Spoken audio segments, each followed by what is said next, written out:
اس بیان میں ہم جانیں گے حضرت علی شیر خدا کی حکمت اور دانائی اور انصاف کے فیصلے۔ موقع پر نبی پاک صلی اللہ تعالیٰ علیہ وسلم نے ارادہ فرمایا کہ حضرت علی کو اپنا نائب بنا کے مدینہ منورہ میں چھوڑ کے جایا جائے۔ محبوب کریم علیہ السلام جب بھی تشریف لے جاتے تھے تو کسی ایک کو نائب بنا کر مدینہ منورہ میں چھوڑ جاتے۔ حضرت عبداللہ ابن مختوم رضی اللہ تعالیٰ عنہ کو بھی ایک دفعہ حضور چھوڑ کے گئے تو ایک جنگ کے موقع پر محبوب نے حضرت علی شیر خدا سے کہا کہ آپ کو میں اپنا نائب بنا کے یہاں چھوڑ کے جاتا ہوں۔ یہاں لوگ جان چھڑاتے ہیں، کام کا جب وقت آتا ہے، میدان میں نکلنے کا وقت آتا ہے تو جان چھڑاتے ہیں، اور وہ کہتے ہیں کہ باقی سارے کام لے لو، جب وقت مشکل آئے تو پھر ہمیں کام نہ بتاؤ۔ اب مشکل وقت ہے، جہاد میں جانا ہے۔ حضرت مولا علی شیر خدا کرم اللہ تعالی وجہہ الکریم کو حضور نے فرمایا کہ اس دفعہ میرا ارادہ بنا ہے کہ تمہیں چھوڑ کے جاؤں۔ تو حضرت علی کو چھوڑ کے جایا جا رہا ہے، ان کو مدینے میں رہنا ہے، میدان میں نہیں جانا۔ عام آدمی کتنا پسند کرتا ہے کہ میں آرام سے رہوں گا، لیکن حضرت علی کو اتنا شوق تھا میدان جہاد کا، اتنی تڑپ تھی ان کے دل کے اندر کہ عرض کرنے لگے یا رسول اللہ صلی اللہ تعالی علیہ وسلم، رو پڑے، کہنے لگے حضور ساری دنیا میدان میں جہاد کرے گی اور میں یہاں عورتوں اور بچوں کے پاس رہوں گا، میں یہاں عورتوں اور بچوں کے بیچ وقت گزاروں، حضور مجھے لے کے جائیں۔ تو وہاں بھی حضور نے محبت کی بات سمجھائی، فرمایا علی جب حضرت موسیٰ کوہ طور پہ گئے تھے تو اپنے بھائی جناب ہارون کو چھوڑ گئے تھے، تو تم بھی تو میرے لیے اسی طرح ہو نا جس طرح موسیٰ کے لیے ہارون تھے۔ لیکن فرمایا یہ یاد رکھنا میرے بعد نبی کوئی نہیں، حضرت موسیٰ بھی نبی ہیں اور جناب ہارون بھی نبی ہیں علیہم السلام، لیکن وہ انہیں چھوڑ کے گئے تھے، میں تمہیں چھوڑ کے جا رہا ہوں۔ کہ ایک بات اپنے ذہن کے اندر بٹھانا کہ میرے بعد کوئی نبی نہیں آئے گا۔ تو عزیز بھائی، حضرت مولا علی شیر خدا کا جذبہ جہاد، اچھا پھر میں نے دیکھا ہے جس زمانے میں میں اور آپ رہ رہے ہیں، اس زمانے میں لوگ کمزور ہوتے جا رہے ہیں نفسیاتی طور پر، ڈری ڈری سی باتیں لوگ کرتے ہیں، سہمے سہمے سے جملے بولتے ہیں، اور یہ ہر بندے کا اپنا الگ ڈر ہے۔ دانشوروں نے لکھا ہے کہ غریب آدمی کا ڈر تھوڑا ہوتا ہے، اور جو اونچے عہدے پہ چلا جائے اس کا ڈر، یعنی زیادہ ہاتھ اپوزیشن کے نہیں بندے ہوتے، حکومت کے بندے ہوئے ہوتے ہیں۔ لوگوں کو ساتھ لے کے اپوزیشن نے نہیں چلنا ہوتا، حکومت نے چلنا ہوتا ہے۔ تو حکومت میں جب لوگ ہوتے ہیں تو ان کے اندر کمزوری آ جاتی ہے، جب آپ بڑے عہدے پہ چلے جاتے ہیں تو آپ کی مجبوریاں بھی بڑی ہو جاتی، ہر آدمی کہیں نہ کہیں کمزور پڑتا ہے۔ اور ہمارے ہاں تو لوگ ذرا بیمار ہو گئے تو گئے، اور آج کل جو سب سے بڑا مسئلہ ہے وہ یہ ہے کہ لوگ کیا کہیں گے، اور لوگوں نے بڑے بڑے لوگوں کو پاگل کر دیا ہے، بڑے بڑے لوگوں کو۔ ہمارے علماء نے ایک بات لکھی ہے کہ ایک دفعہ نا ایک استاد صاحب سبق پڑھانے کے لیے آئے تو طالب علموں نے ارادہ کیا کہ آج استاد جی کو بیمار کرنا ہے۔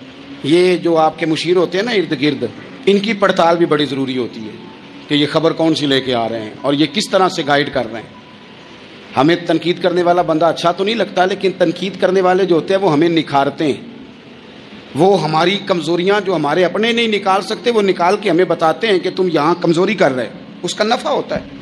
طالب علموں نے ارادہ کیا ایک دفعہ، یہ ہم جو اتنی زیادہ توجہ کرتے ہیں نا لوگوں کی باتوں پہ، لوگ کیا کہیں گے، میں کئی دفعہ دوستوں سے عرض کرتا ہوں زیادہ وضاحتیں نہ دیا کریں، زیادہ وضاحتیں دینے سے بھی بندہ کمزور ہو جاتا ہے۔ ہر وقت کا انداز وضاحتوں کا اور ہر وقت دفاعی محاذ پہ نہیں کھڑے رہنا چاہیے۔ وہ ارادہ کر لیا لوگوں نے، طالب علموں نے، کہ استاد جی کو بیمار کرنا ہے، تو استاد صاحب چنگے بھلے اچھے بھلے صحت مند آئے، کلاس میں داخل ہوئے تو پہلا شاگرد کہتا ہے استاد جی خیر ہے، آنکھیں بڑی سرخ ہیں۔ میں چل دوڑ جا بیوقوف آدمی، میں بالکل ٹھیک ہوں، چل کلاس میں بیٹھ چل۔ تھوڑا سا آگے گئے تو دوسرا شاگرد، انہوں نے اب 10-15 نے ارادہ کیا ہوا تھا، دوسرا کہنے لگا خیریت ہے، بڑے کمزور کمزور لگ رہے ہیں۔ اس نے کہا میں بالکل ٹھیک ہوں، کمزور کا چل دوڑ جا اپنا کام کر۔ وہ تیسرے کے پاس گئے تو کہنے لگا استاد صاحب خیر ہے، آپ کے تو مجھے ہاتھ بھی کامتے دکھائی دے رہے ہیں۔ اس نے کہا اچھا واقعی۔ اب چوتھے نے بھی یہی بات کی، پانچویں نے یہی بات کی، تو آدھا گھنٹہ گزرا تو استاد جی کو سچ مچ بخار چڑھ گیا، تو چھٹی پہ چلے گئے۔ کیوں؟ باتوں پہ توجہ ہے نا، لوگوں کے سامنے ہم لوگوں کی باتوں کے مطابق اپنے معاملات کو ترتیب دیتے ہیں نا۔ کچھ لوگ سوشل میڈیا دیکھ کے نظریہ قائم کرتے ہیں، کچھ ہوا دیکھ کے نظریہ قائم کرتے ہیں۔ وہ قائد اعظم محمد علی جناح کی ایک بات نہیں بھولتی کہ انہوں نے کہا تھا، ہندو لیڈر جو تھا جس کو لوگ گاندھی کہتے تھے، اس سے کہا تھا تیری اور میری سیاست میں فرق ہے، تو لوگوں کا رجحان دیکھ کے فیصلہ کرتا ہے، اور میں، قائد اعظم کہنے لگے، میں فیصلہ کر کے لوگوں کا رجحان ادھر کر دیا کرتا ہوں۔ یہ کمال ہوتا ہے کسی شخص کا کہ اس کا اپنا نظریہ غالب آئے، بجائے اس کے کہ وہ دیکھے آج کل لوگ کیا کہہ رہے ہیں تو لہذا میں اس طرح کا ڈال جاؤں۔ لوگ تو ایک وقت کے لیے کچھ کہتے ہیں، پھر اگلے 4 گھنٹوں میں کچھ اور کہتے ہیں۔ حضرت مولا علی کے مزاج میں استقامت ہے، اور جو لوگ جو بہت زیادہ پراپیگنڈا کرتے ہیں اور بہت زیادہ کسی کے بارے میں بات کرتے ہیں، ان کا وہ مزاج نہیں، ان کی وہ طبیعت نہیں، وہ اپنے حساب سے فیصلہ کرتے۔ ایک شخص تھا عمر بن عبد ود، 90 سال کا بوڑھا، لیکن جب تلوار لے کے میدان میں آتا تھا تو 1000 آدمی کے مقابلے میں لڑتا تھا، اور لوگ جگہ جگہ یہ کہتے تھے تو تو اس طرح ہے جس طرح عمر بن عبد ود لوگوں کو ڈراتا ہے، تو اس طرح ہو گیا۔ یہ اس کے ارد گرد کے لوگ اس کی مثالیں دیتے تھے۔ جنگ خندق جب ہو رہی تھی تو یہ مقابلے میں آ گیا، تو حضرت علی المرتضیٰ شیر خدا کرم اللہ تعالی وجہ الکریم بھی تشریف فرما تھے۔ اب پورے عرب کے اندر اس کے بارے میں یہ کہا جاتا تھا کہ اس سے نہ لڑو، وہ تو خونخوار ہے، وہ تو درندہ ہے، وہ تو جنگلی شیر کی طرح آتا ہے، وہ تو کاٹ کھانے کو دوڑتا ہے، اس سے کون لڑے؟ ایک خیال تھا۔ اور وہ پراپوگنڈا بعض اوقات اتنا زیادہ کسی کے بارے میں ہوتا ہے کہ ذہن میں بچے لوگ آتے ہیں نا بچہ دم کرانے کے لیے، تو کہتے ہیں پیر صاحب بڑا ضدی ہے، کسی کی بات نہیں مانتا، باقی بچے ٹھیک تھے، یہ تو بڑا ہی نالائق نکل آیا ہے۔ تو میں کہتا ہوں کہ آپ اس کے سامنے یہ والی باتیں نہ کریں، یہ پکا ہو جائے گا کہ میں ضدی ہوں۔ تو آپ ذہن بنا رہے ہیں اس کا کہ تو اس طرح کا ہے۔ ذہن بنا دیا لوگوں نے کہ عمر ابن عبد ود کے مقابلے میں کوئی نہیں آ سکتا۔ خندق میں یہ آیا، اس نے للکارا مسلمانوں کو، آؤ وہ تمہاری جنت کدھر ہے جس کے بارے میں تم کہتے ہو کہ ہم شہید ہوں گے، تو آؤ میرے مقابلے میں نکلو۔ جب اس نے پہلی دفعہ للکارا تو ابھی بات ختم نہیں ہوئی تھی کہ مولا علی تلوار لے کے اللہ اکبر کہتے کھڑے ہو گئے۔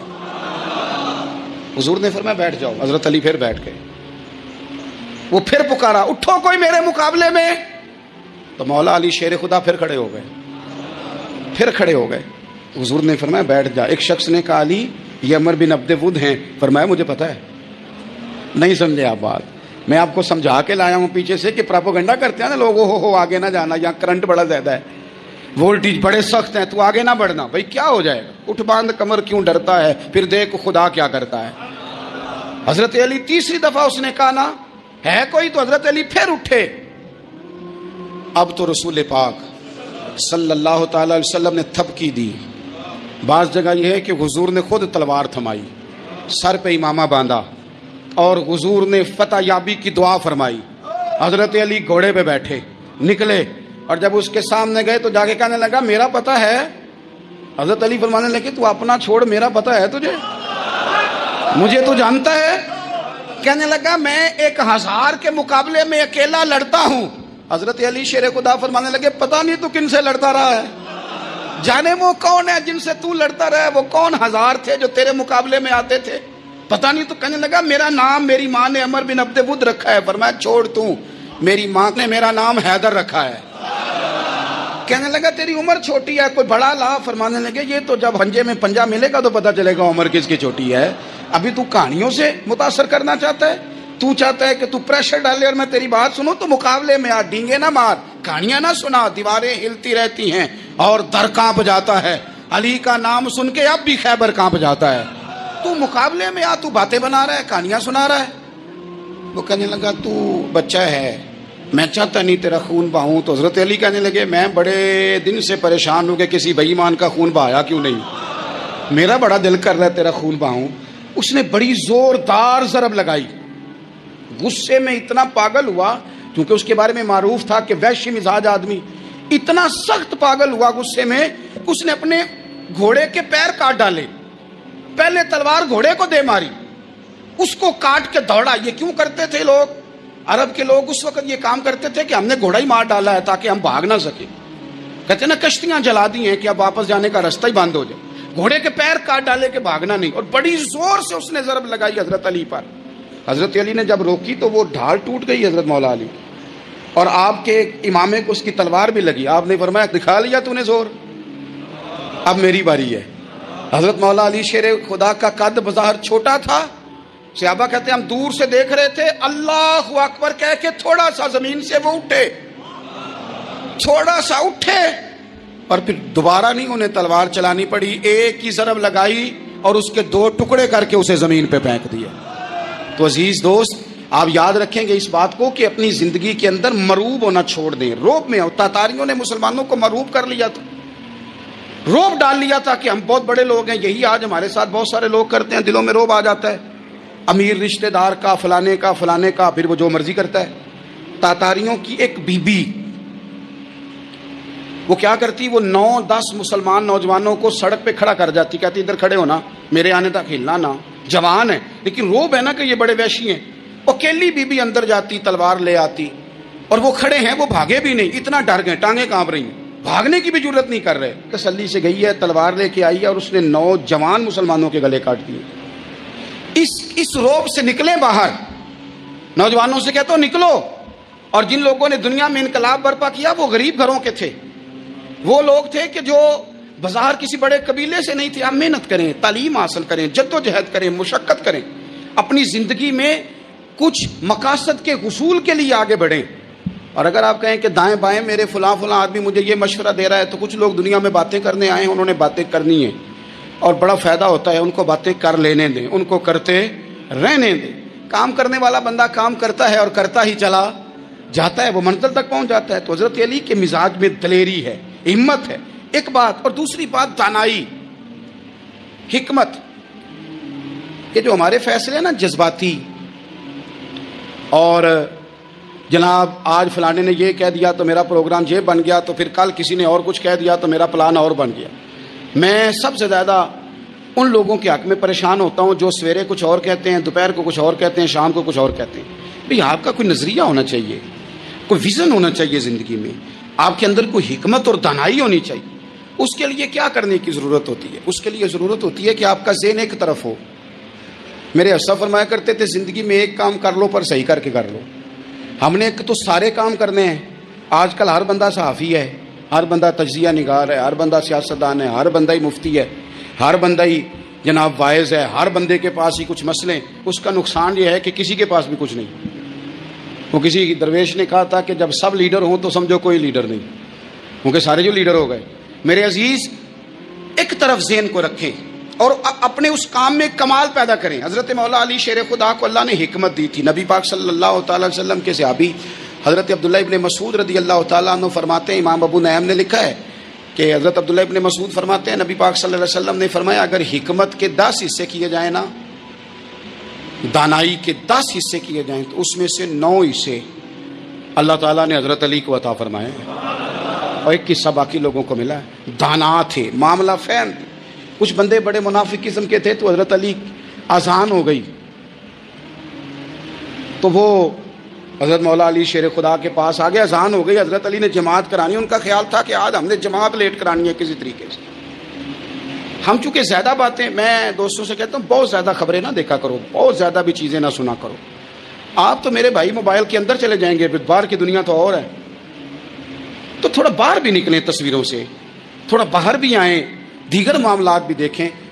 ہمیں بڑے بڑے اچھے لوگ زندگی میں مل جائیں گے, لیکن ہم ان کے قریب نہیں جاتے, ہم دیکھتے نہیں کہ اصل بات کیا ہے, سنی سنائی چیزوں پر زیادہ گمان کرتے ہیں. اب حضرت علی چونکہ بڑے دانا تھے, مسلح پہ بڑھ رہے ہیں, جماعت کھڑی کرنی, اللہ اکبر کہہ رہے ہیں.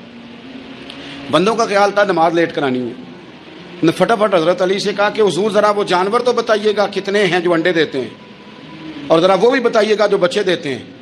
یہ اب کتنے کو بندہ جانور گنے, آہستہ آہستہ بندہ شمار کرے. ہو بکری جو ہے وہ بچہ دیتی ہے, مرغی انڈا دیتی ہے, اور گائے جو ہے وہ بچہ دیتی ہے, اور بطخ جو ہے وہ انڈا دیتی ہے. بندہ تو یہ گننے لگ جائے. تو حضرت علی شیر خدا یہاں ہاتھ ہیں, فرمانے لگے گھر جا کے گن لینا. موٹی سی بات بتاتا ہوں, جن جانوروں کے کان باہر ہوتے ہیں وہ بچے دیتے ہیں, جن کے اندر ہوتے ہیں وہ انڈے دیتے ہیں. اللہ اکبر.